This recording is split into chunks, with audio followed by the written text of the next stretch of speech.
Welcome to another YouTube Hangout. Super excited to be here with my friend and the author of a new book called Perennial Seller. What do we got here? The Art of Making and Marketing Work That Lasts. Mr. Ryan Holiday back on the show. How you doing, Ryan? I'm doing great. It's good to talk to you again, man.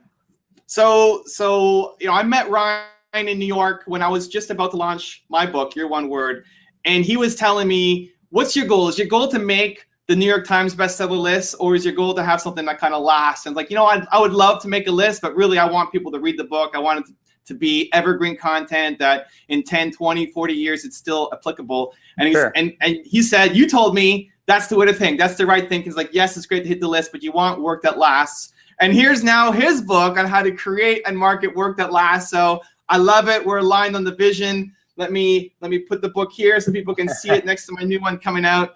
Tell me and my audience just like quick story behind the book, what it's about, what you hope people get from reading it. Well, so it's actually really interesting. If you look at the New York Times bestseller list, which the average person thinks sort of reflects, the best-selling books in the country each week, and you go to the fine print, it actually says we exclude so-called perennial sellers. And the reason they do that is, the number one best-selling book in the country every week would be the Bible, and then it would probably be Harry Potter, and then The Secret, and a bunch of other books, right? Some of these books are great, some of these books are not great. But the truth is, the vast majority of sales in the book industry, some people have estimated as high as 90%, are books that are more than a year old. We call this the backlist, right? And even on the average website, like I looked at your archive, and then I was like, okay, what did the most traffic in a given week or a given month? It wouldn't be your brand new stuff. It'd be things that you made a year ago or 1 year or 2 years ago or even 5 or 6 years ago. And so we have this bias towards newness because that's what's exciting. But the truth is the vast majority of revenue and interest comes from the established, the so-called classics.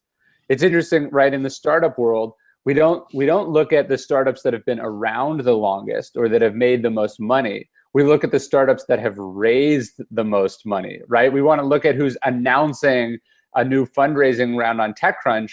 We don't go, hey, look who's doing really well. And so what I was trying to do in the book was really sort of recenter people on the things that matter. It's like we all claim that we want to make a company or a video or content or a book that's going to stand the test of time. And then we measure ourselves against these, we measure ourselves against the second hand rather than, the month or the years. And so I'm trying to get people to sort of reset their expectations and think about it more in the long term, because that's where I think meaningful work is done. Got it. So if we went to the New York Times list and found whatever was number one right now, yeah, that's based on the past week's sales. Yes. Where do you think that book would rank in the actual books sold this week?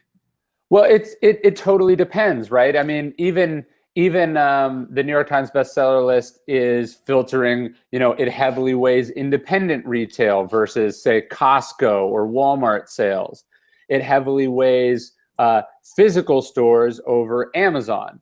And then it also discounts bulk orders, right? So if you have a huge audience and you are doing an event in front of 2,000 people tomorrow and they each bought a copy at your event, those copies wouldn't count for the sales on the list. And so there's all these criteria that make the thing that looks like it's popular right now actually artificially seem artificially more popular than it actually is. And so even think about it this way, right? A book that sells 10,000 copies in a single week is considered a bestseller, but a book that sells 20,000 copies over the course of a year obviously sold twice as many copies, but it might not ever appear on one of those bestseller lists. So it's really important to know that most popular or bestseller does not mean it was the bestseller over a longer period of time. It doesn't mean that it's going to continue to sell. It just means in that sort of tiny snapshot of time, it hit some artificial criteria. And so,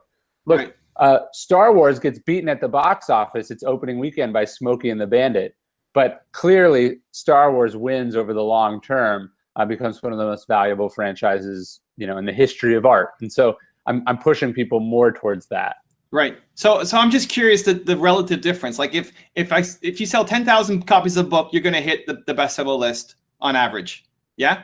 It's going to depend on the criteria. It's going to depend on what category your book is in. It also depends on who else came out that given week. So Right. if you have the unfortunate timing to be released, the week before Christmas, a lot of other books are going to sell a lot more copies. Whereas if that same book was released in June, you might debut at number 1. So you might not hit the list one month, debut at number 1 a different month.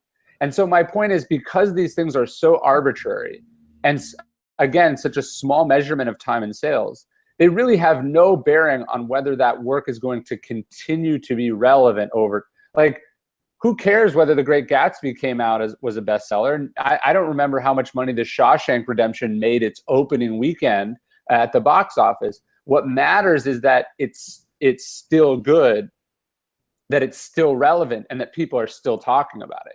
Right. Do you know how many copies of the Bible or Harry Potter or 4-Hour Work Week are sold on a consistent basis now? They would be many, many thousands of copies per week, and often they would be at places that don't even the New York Times bestseller list. It's not as if there's some central database that records all book sales, right? You can buy the Bible at a gas station, right? They don't report to the New York Times bestseller list. Right. If you grab that Bible out of the drawer of your hotel room and you take it home with them, does that count as a sale, right? I'm an advisor to a startup that's called Vinyl Me. They're the world's largest vinyl record club. They have about 30,000 customers who get one vinyl record every month, right? So whatever vinyl record that club buys for that month is the number 1 best-selling album in the country that month. But it doesn't appear on the Billboard charts because the Billboard charts don't recognize Vinyl Me as being a retailer of units. So, the number 1 album in the country for vinyl might have reported sales of 4,000 or 5,000 copies. Meanwhile, you have this jazz reissue from 1962 that Vinyl Me chose that sold 30,000 units, and it's not reporting. So again, these things are very obviously, when you put out a book, the first thing you do is go, am I a bestseller? Am I hitting the list? Like, we do care about these things. It's very natural. But it's just important that you're not prioritizing that over the things that really matter, which is a year from now, is this thing still working for people, and are they still talking about it? Right. I mean, I love the idea. I'm totally aligned with it. It's one of the main reasons why I make the content I make on YouTube. I don't cover news topics. I don't go heavy on vlogs because it's a really short spike.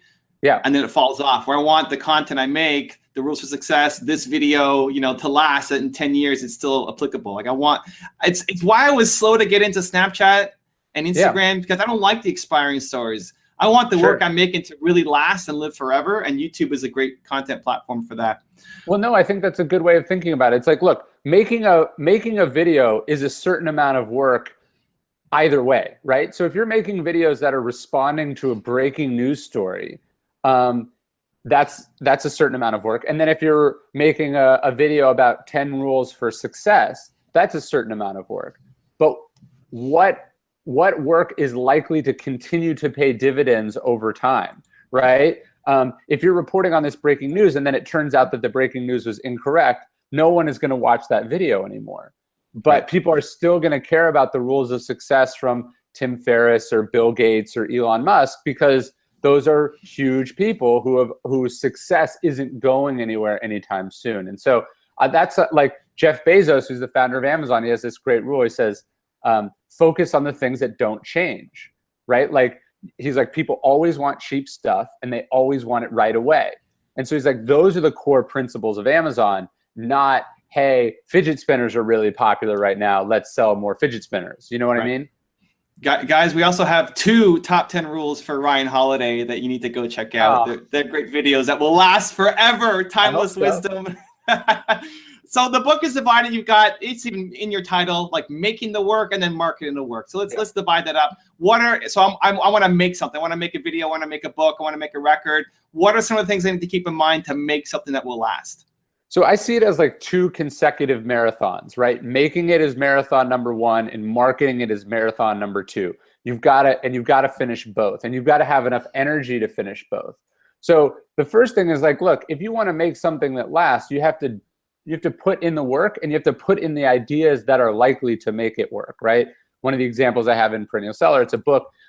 There's a great author, his name's Guy Kawasaki. He wrote a book called Enchantment, and Enchantment was about sort of creating these dazzling, love affairs with your customers, and that's a great book. It's sold for many, many years. And then a few years ago, he did a book called What the Plus, Google Plus for the Rest of Us, right? And it was like a guide to Google Plus. Well, one obviously took a lot more time than the other, and one was a lot more timely than the other. And so which one is likely to continue to be selling a year from now or 10 years from now? Enchantment has captured something timeless. A book about Google Plus certainly hasn't. And so I think oftentimes people are going, oh, cryptocurrencies are really popular right now. I want to make something about that. Or everyone's upset about Donald Trump. I want to talk about that, right? And so they're always thinking about what's happening right now, and they're not asking themselves, is this underlying factor still going to be true in the future, right? And then I think you have to go, did I actually put in the work? Did I make something? Did I ask myself the tough questions? Did I put in the labor? Elon Musk has compared, I think he said, starting a company is like eating glass and staring into the abyss, right. It's really hard, right? And so if you did this, on an all-nighter, if you rushed through it because you thought it was going to be easy or fast, I'm almost certain that what you've made isn't going to have the substance and the quality. There's not going to be the there that you need to really endure. Like, what's so great about Star Wars, for instance, is not that it's a futuristic movie filled with special effects, right? It's that it's the hero's journey. It's the timeless story of Luke Skywalker. Luke Skywalker's story is the same story as the story of Jesus Christ, or the story of Odysseus, or the story of Gilgamesh, right? It's an epic journey of one character who we follow and is tested and all these things, right? So when we're making whatever we're making, whether it's a startup or whether it's a book or a video, did we put in the ingredients that are necessary for this thing to endure? And that's much harder to do than people think. Marketing is fun and sexy often, but the work is where the heavy lifting is done. Yeah, I like to think of it as like, am I creating work that I want to show my grandkids? Yes. Is this the legacy you want to leave? Yeah. And it's timeless. Yes. No, that's a great way to think about it. I mean, it applies to every part of the creative process, right? So I don't know if you've heard of this company, Wealthfront, right? It's a big wealth management startup. You put some of your retirement money in there, and then it has this algorithm that invests it in different index funds. It's a great company. I use it myself. Their original name was Kachingle, right? Okay. Like, would you put your retirement money in a company called Kachingle? Like, of course not, right? And so even the name and the title on a book, the cover, the logo, like you're wearing you've got the logo on your sweatshirt right there. These all the branding and and everything you're building around the product has to be to the highest quality, and you can't settle. And if you have partners, whether it's a publisher or a business partner, an investor, you can't let them rush you and get you to compromise. It's like you have to fulfill that creative vision that's going to stand the test of time. Got it. So that kind of transitions into the marketing side. So we've created this great product that we're proud of. We want to show our grandkids. I want my grandkids to watch this interview with Ryan Holiday. How am I going to market it for the next 60 years? So that happens.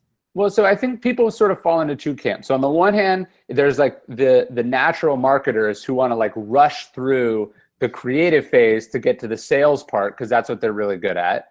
And then you have other people who love the creative process, and then they think marketing is somehow like scammy or it's beneath them, and both attitudes are really problematic. So I think what I want to tell the people who love the creative side of things is, look, the world is not a meritocracy. There are plenty of brilliant, genius works of art that have been completely forgotten or that were never even seen, right? So if you build it, they will not come. You have to make them come. You have to bring them to the work. And so I want people to be willing to treat the marketing side of things with the same amount of energy and creativity that they that they treated the writing or the editing or the building and the programming. And so from a marketing standpoint, what I'm thinking is, okay, at the end of the day, people read things or watch things because other people told them it was good. So let me make sure that my marketing is getting this work in the hands of those early adopters, so they're passing it to the people that I need to see it. Does that make sense? Yeah. So like tactical. So yeah, like take my book as an example, right? It's coming out December 6th. Top 10 Rules to Success. Guys, sure. these are the top 2 books of 2017 right there. So okay, so like how do I market this? What advice does Ryan Holiday have to market that book? Well, so number one thing, you're already in a position to succeed because you've built a huge platform, right? How many people want a platform, but they haven't put in the time or the years to build one? So when they go to launch something, they actually have those group of hardcore fans who are interested, right? So the first 50% of my marketing for you would be like, how do we take advantage of this platform? And I don't mean that in a bad way. I mean, how do we get the people who have already said, I'm a big Evan Carmichael fan? How do we get the people who have watched your videos millions of times to check out this book, right? So probably what I'm going to be thinking about is like, how do I make this cheap and accessible? How do I market to them over email? How do I create compelling offers of bonus material to get, like, the people who subscribe to your YouTube channel, they're the people who are most likely going to be the first readers of this book, and then they're going to recommend it to other people, right? So that's going to be a huge percentage of my time. And then the second part of the things is like, okay, what podcasts can I go on? What articles can I write? What extra videos can I make? How can I take the content that's in this book that's clearly proven to work and get it in front of people? Like, one of the interesting things on books is like, it's almost crazy that anyone buys books, right? Like, you're like, hey, here's this book. It costs $20. You don't know what's in it until after you've already bought it, and it will take you a week of your life to decide whether you like it or not, right? Who does that? That's crazy. So oftentimes I try to be as generous as I would say that of my books, even Perennial Seller, huge chunks of it are available online. Even in this interview, I'm walking people through step by step almost everything that's in the book, because it's only once you go, oh, hey, I agree with that, or oh, hey, I think there's going to be value in that you decide to give someone your hard-earned money. Got it. Now, bringing this to the YouTube world, I get the YouTube world a lot better than the book world that I know you are the master of. I've always focused on the content, and YouTube becomes its own distribution channel for you. And I've done collaborations with channels that are way bigger than mine, and we'll get a spike. Like right now, we're getting upwards of 2,000 subscribers every day. Okay, sign up for the channel.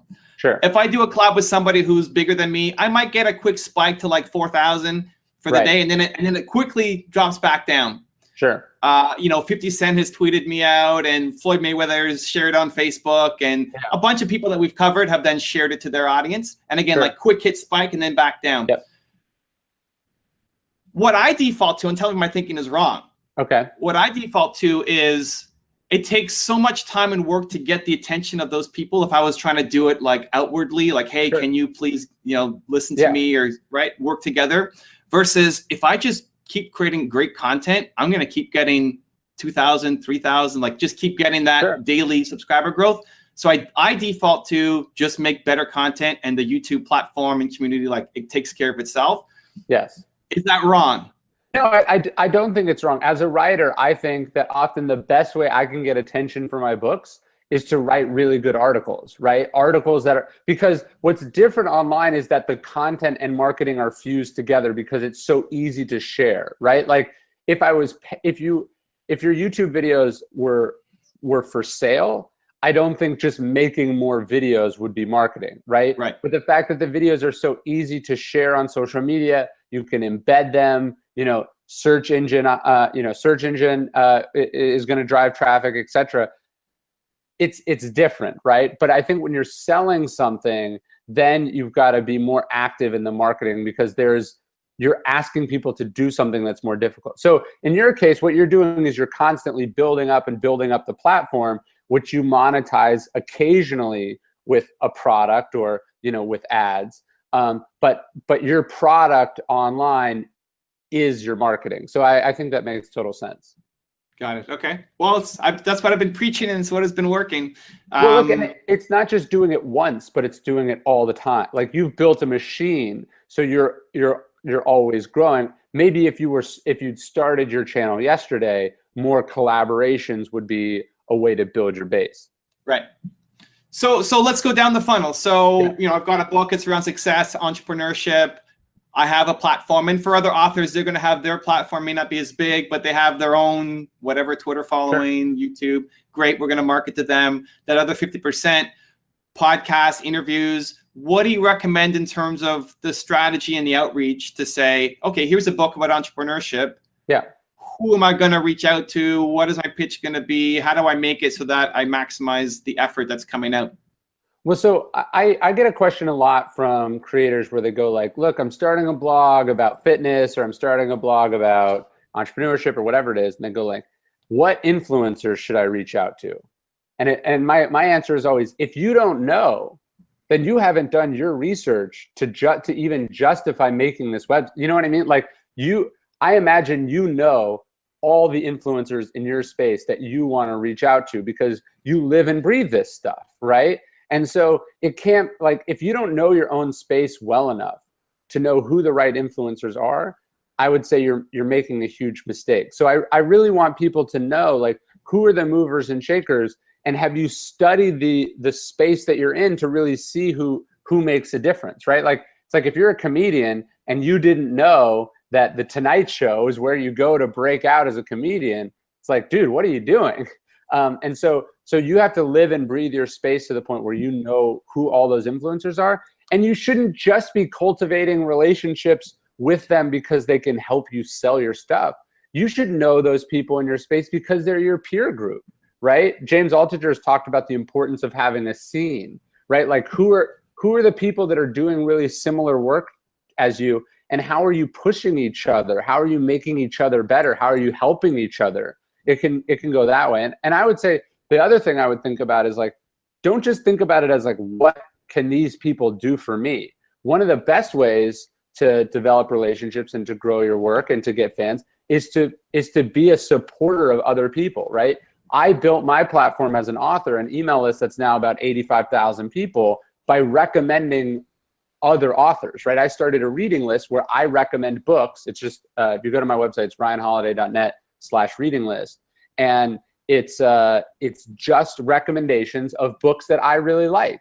And so I've met hundreds, if not thousands, of authors over the last 10 years that I've done this, as well as contacts at publishers, agents, editors, etc., because I've been a champion of other people's work. And I think your channel is a testament to that too. Very few of the videos are about you. They're all about other people and how you've translated their work and brought it to a larger audience. Yeah, I think about, in my YouTube experience, the first two collaborations I did with kind of bigger channels than me at the time were Tim Schmoyer and Daryl Eves, and they both have like how-to YouTube kinds of channels. Okay. And I was already a fan of their channel, and I already subscribed, and I knew their content. I think if you are a fan already and you're already aligned, like, you like them because you like their message, and they're more likely to want to do some kind of work with you. Yeah, I mean, so I get an email probably once a day, and it's like, dear sir, I'm so-and-so. I would like to suggest a guest post on your website. I'm a big fan. And it's like, I've never done a guest post on my website ever. So I know by nature of sending me this email that you're not a fan. Right. Do you know what I mean? And so it's like, if you don't know the people's work, it's really hard for you to fake that. And they can see through it immediately. And so, like, don't look for these hacks and tricks. Like, do the work. You know what I mean? Actually live and breathe what you're doing. That's the way to break through. Yeah, and I think it's finding the angle that you can bring a perspective to their audience. You know, like, so for me with Tim and Daryl, they both knew YouTube way better than I did at the time. But I said, hey, I have a venture capital background. I have an entrepreneurship background. Can I bring some of that to help your audience? Sure. Like, yeah, that's a cool idea. So you're contributing. And I knew that because I'm a fan of their content as well, right? Right. Yeah, if you can send a template, you're doing it wrong. Do you know what I mean? Yeah. Like, it's like I say, my relationship with influencers should be like, if I'm asking them to promote something of mine, it should be like we're as familiar as like me asking them to like water my plants while I'm out of town. Like that's the kind of relationship that I want to have, where I've done things for them. And then so if I'm asking something of them, they don't feel like that's an imposition. They feel like this is what we do for each other. Right. How do you maintain the relationships with all the people that you kind of want to stay in touch with? Because I think about, we worked together like way back when you were part of American Apparel, and we worked on a small project together, and then you know, we lost touch. I'm not great at staying in touch, and you shot me an email, say, hey Evan, I forget what you're working on, like, hey, if you're ever in town, I'd love to meet. And then we connected in New York and reconnected, but that's like years later. Like, so I imagine you multiply that over how many people who have influence. Like, how do you maintain those relationships? I'm not as good at it as some people, or as I could be, certainly. Like when I saw when we had reconnected, it was literally like I was just watching videos on YouTube, and I was like, I remember this dude. We talked like 8 years ago. But I think the difference is, as soon as I had that reaction, I didn't go like, hey, I should say something to him. I said something to you. You know what I mean? Like, I sent you an email like right then. And like part of that though is that I wasn't thinking like, oh, what can I get out of Evan? It was like, I'm going to reach out to this like I like doing that, right? So you actually have to love it. Like, if you're thinking about this like transactionally, I think it's not going to be fun, and you're not going to do it right. Like there, for instance, there's services like Contactually and other apps where like they sort of monitor your email, and they go like, hey, you haven't sent Evan an email in 6 months, like send him a note. And like, I clearly get those from other people, and I can spot when they're doing it. You know, like I got this email out of the blue from someone. It was like, hi, Ryan. I just wanted to see how I could help you today. And like, that was all it said. And I was like, no human would ever send this email. Like, that's such a weird thing to say, you know? Right. And like, so it just made me feel like I was like a part of that person's to-do list, and I didn't appreciate that. So maybe my system isn't perfect, but I do feel like it's authentic and real. And so I try to do it that way. That applies to much more than just business relationships too, like to your team, to your family, to your friends. I've tried to get in that habit too. Like, if I'm thinking about somebody, I will tell them. And even yesterday, as an example, or 2 days ago, I was in the shower thinking about somebody on my team. It's a dude. And I wrote to him and said, hey, Jason, I was thinking about you in the shower this morning.